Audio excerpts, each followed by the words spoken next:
आगे हम पढ़ेंगे टाइप ऑफ कार्बोहाइड्रेट।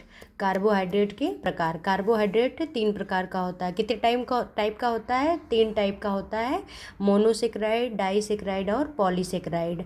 मोनोसेक्राइड का मतलब कार्बन का एक अणु उपस्थित होता है। डाइसेक्राइड का मतलब कि कार्बन के 2 अणु उपस्थित होते हैं। और पॉलीसेक्राइड का मतलब कार्बन के कई अणु उपस्थित होते हैं। अब मोनोसेक्राइड भी कई प्रकार का होता है, जिसमें क्या पढ़ेंगे हम? ग्लूकोज, फ्रक्टोज, ग्लैक्टोज का जो मोनोसेक्राइड है वो भी 3 प्रकार का होता है। कौन कौन सा होता है? ग्लूकोज, फ्रक्टोज और ग्लैक्टोज।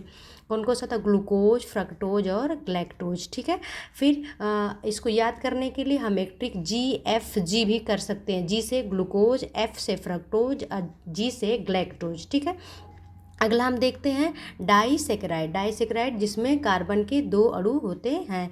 वो डाइसेक्राइड भी 3 प्रकार का होता है। सुक्रोज, माल्टोज और लैक्टोज। क्या क्या होता है? सुक्रोज, माल्टोज और लैक्टोज। ओके। फिर तीसरा पढ़ेंगे हम पॉलीसेक्राइड। पॉलीसेक्राइड कई प्रकार के होते हैं इसमें, जैसे स्टार्च होता है, ग्लाइकोजन होता है, सेल्यूलोज होता है और पेक्टिन होता है। ठीक है। तो हमने आज क्या पढ़ा कि कार्बोहाइड्रेट के प्रकार। कार्बोहाइड्रेट कितने प्रकार का होता है? 3 प्रकार का होता है। मोनोसेक्राइड, डाइसेक्राइड और पॉलीसेक्राइड। ओके। फिर मोनोसेक्राइड जो होता है वो भी 3 प्रकार का होता है। ग्लूकोज, फ्रक्टोज और ग्लैक्टोज। कौन कौन सा होता है? ग्लूकोज, फ्रक्टोज और ग्लैक्टोज। डाइसेक्राइड जो होता है वो भी 3 प्रकार का होता है। सुक्रोज, माल्टोज और लैक्टोज। ओके।